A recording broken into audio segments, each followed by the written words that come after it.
वंदे मातरम। जगत जननी माँ भारती के पवित्र पावन चरणों में सत नमन।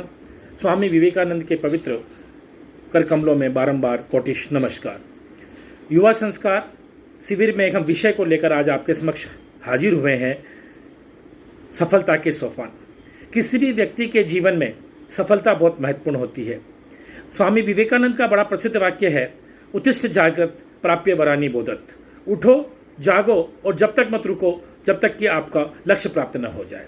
इसी को आधार बनाकर अगर हम सफलता के सोपान को 5 चरणों में बांटें तो कोई अतिशयोक्ति नहीं होगी।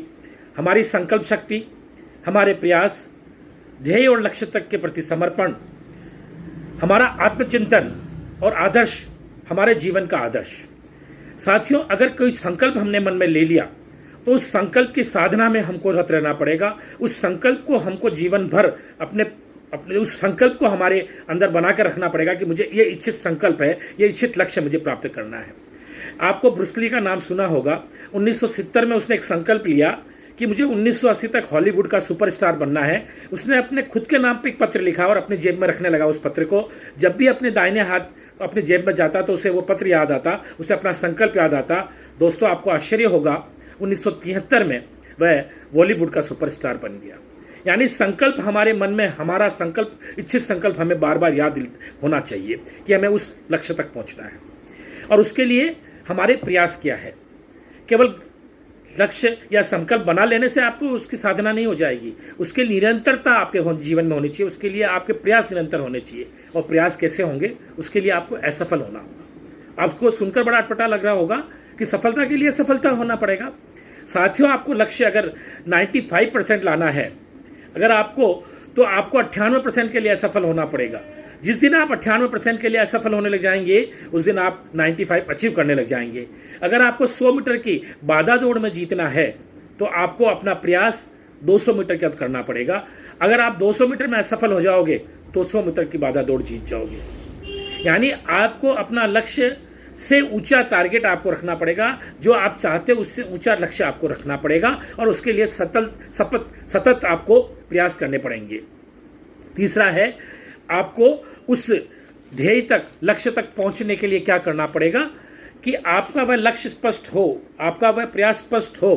क्योंकि किसी ने कहा भी है, जब तक तू लक्ष्य को देख नहीं सकता तब तक तू लक्ष्य को भेद नहीं सकता। जैसा अर्जुन का लक्ष्य एकदम था कि मुझे केवल चिड़िया की आंख नजर आ रही है, क्या उसने एक दिन में चिड़िया की आंख को भेदना सीख लिया? जब यहाँ एक घटना का उल्लेख करना चाहूंगा, बार बार द्रोणाचार्य ने उनको नियमित अभ्यास कराया, लक्ष्य भेदना सिखाया कि हमारे को धनुष की प्रचंडता को कान तक लाना है, यानी पूरा उसे खींचना है।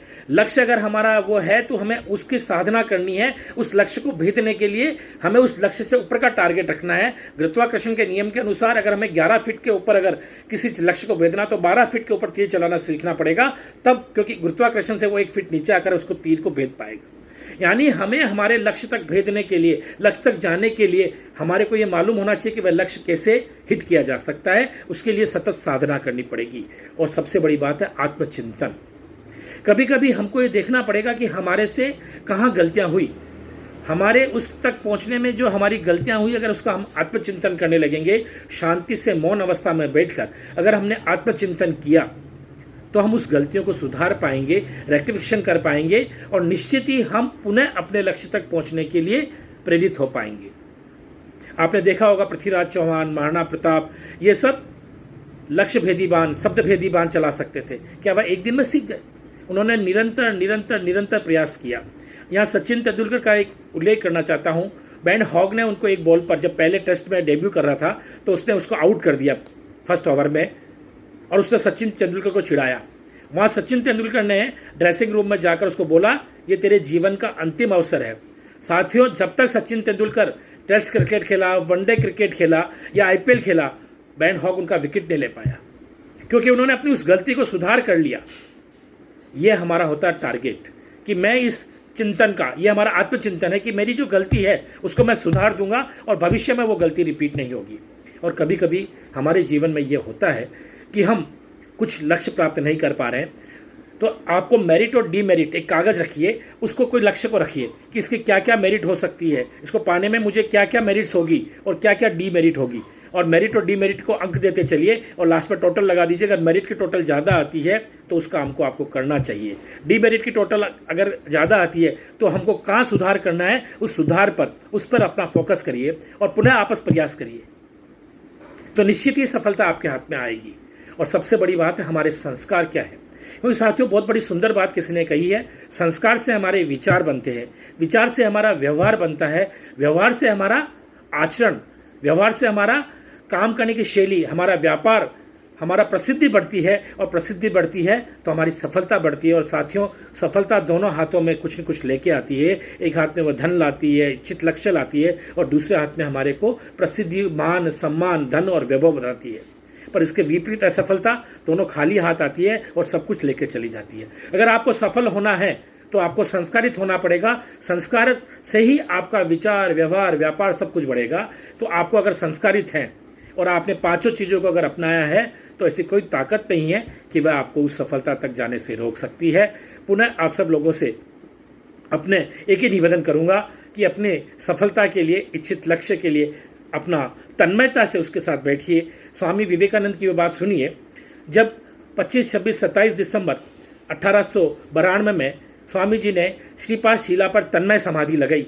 3 दिन तक उस तन्मय समाधि के बाद उन्होंने निर्णय लिया कि मुझे विश्व पटल पर हिंदुस्तान की सनातन संस्कृति के परचम को लहराना है, और उसके लिए वह सतत प्रयासशील हो गए। और आपको याद होगा वह कोलंबस, होल्का, शिकागो का वह अद्भुत भाषण, जहाँ स्वामी जी ने पूरे गर्व के साथ इस सनातन संस्कृति के परचम को फहराया, और आज तक वह ऐतिहासिक भाषण हम सब लोगों के दिल और दिमाग में आज भी बसा हुआ है। स्वामी जी की एक बात मैं यहाँ और कहना चाहूँगा। स्वामी जी बड़े स्पष्ट रूप से कहा करते थे, दुनिया बदल दूंगा, संदेह नहीं, विश्वास चाहिए, प्रकृति की गति और अपनों का साथ चाहिए, भीड़ नहीं, कुछ निस्वार्थ लोग चाहिए। इतना प्रबल विश्वास उनका युवाओं में था। वह कहते थे, मैं अपनी बंद आंखों से वह देख रहा हूँ कि माँ भारती पुनः उस गौरवशाली सिंहासन पर बैठी हुई विश्व पर शासन कर रही है, क्योंकि मेरा भारत का युवा जागृत हो चुका है।